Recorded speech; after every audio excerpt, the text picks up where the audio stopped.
Beliau satu-satunya wanita yang mendapatkan salam langsung daripada Allah Subhanahu wa taala. Kenapa demikian? Beliau wanita yang sangat istimewa.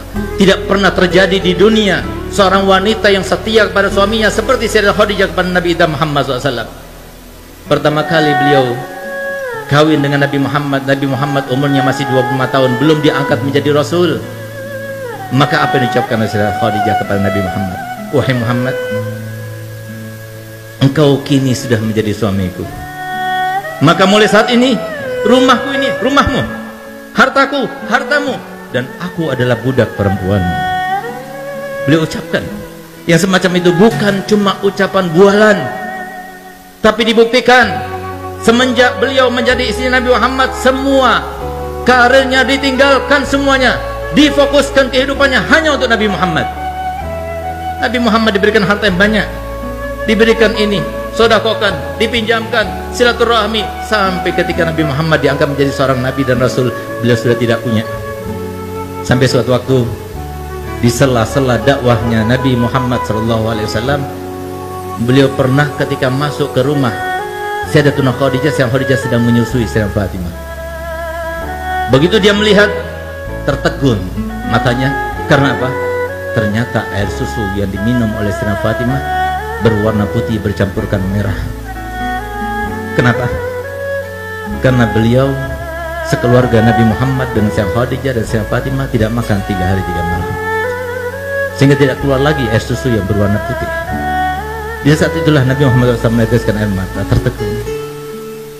Tapi setelah itu, seperti kebiasaannya, setelah selesai Sayyidah Fatimah diletakkan tidur, maka Nabi SAW seperti biasanya tidur di atas pangkuan Sayyidatuna Khadijah.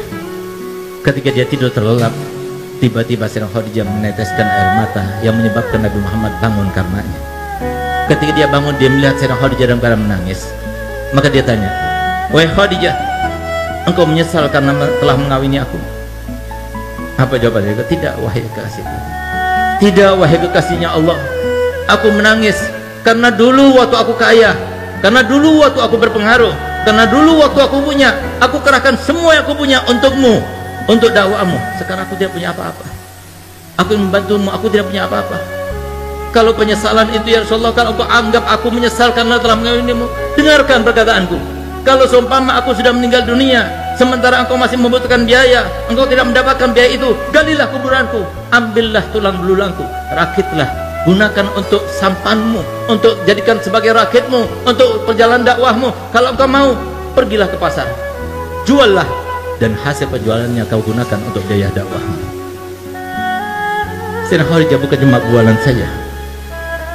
Sampai detik-detik akhir umurnya, ketika beliau dalam keadaan sakaratul maut, yang bahkan beliau tersenyum pun sudah tidak bisa, yang dengan kesaksian Nabi Muhammad dan sumpahnya Nabi Muhammad, "Demi Allah, seumur hidupku aku tidak pernah melihat Sayyidah Khadijah melakukan suatu tindakan, mengucapkan suatu ucapan yang membuat hatiku risau dan galau karenanya. Demi Allah, aku tidak pernah menginginkan sesuatu untuk dilakukan oleh Sayyidah Khadijah kecuali sebelum aku utarakan, beliau sudah melakukannya untukku." Beliaulah ketika beliau dalam keadaan menanggung rasa sakit yang luar biasa ketika sakaratul maut, maka beliau meneteskan air mata di depan Sayyidatuna Fatimah dan Sayyidatuna Ummu Kulsum yang hanya berduaan yang menjaganya Sayyidah Khadijah. Di saat itulah ketika melihat tetesan air mata, maka Sayyidah Fatimah berkata kepada ibundanya, "Ibu, engkau merasakan sakit karena sakitmu?"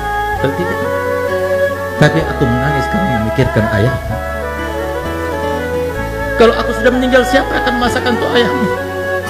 Siapa akan mencucikan baju untuk ayahmu? Siapa akan menyenangkan hati ayahmu? Siapa akan menghilangkan gundah ayahmu?" Maka Sayyidah Fatimah berkata, "Ibu, semua yang kau lakukan, aku akan melakukannya untuk ayahku." Subhanallah, sehingga pantas Sayyidah Fatimah dijuluki oleh ayahnya Ummu Abiha, ibu dari ayahnya sendiri.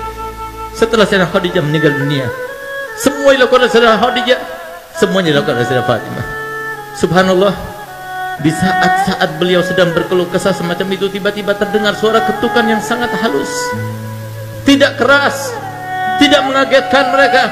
Begitu kedengaran suara ketukan yang sangat halus tersebut, maka langsung isi rumah itu Sayyidah Khadijah, Sayyidah Fatimah mengatakan, "Ayahmu datang, bangunkan aku, kagetkan aku. Sayyidah Khadijah duduk sudah tidak kuat, tapi minta pada Fatimah supaya ditopang dengan lututnya, supaya kelihatan seakan-akan dia duduk. Yang tadinya wajahnya bersenyum saja tidak bisa, dipaksakan untuk tersenyum. Sehingga ketika Nabi Muhammad datang melihat Sayyidah Khadijah dalam keadaan semacam itu, dikiranya oleh Nabi Muhammad Sayyidah Khadijah dalam keadaan sudah baik, sudah enakan. Maka Nabi Muhammad, kalau begitu aku akan meneruskan dakwahku. Dia keluar kembali. Setelah keluar beberapa langkah ke depan, tiba-tiba Sayyidah Fatimah membuka lagi pintunya dan memanggilnya, Abah, Abah, ibu sudah meninggal dunia. Sampai detik-detik akhirnya tidak mau melihat Nabi SAW dalam keadaan risau. Inilah akhlak ahlul bait.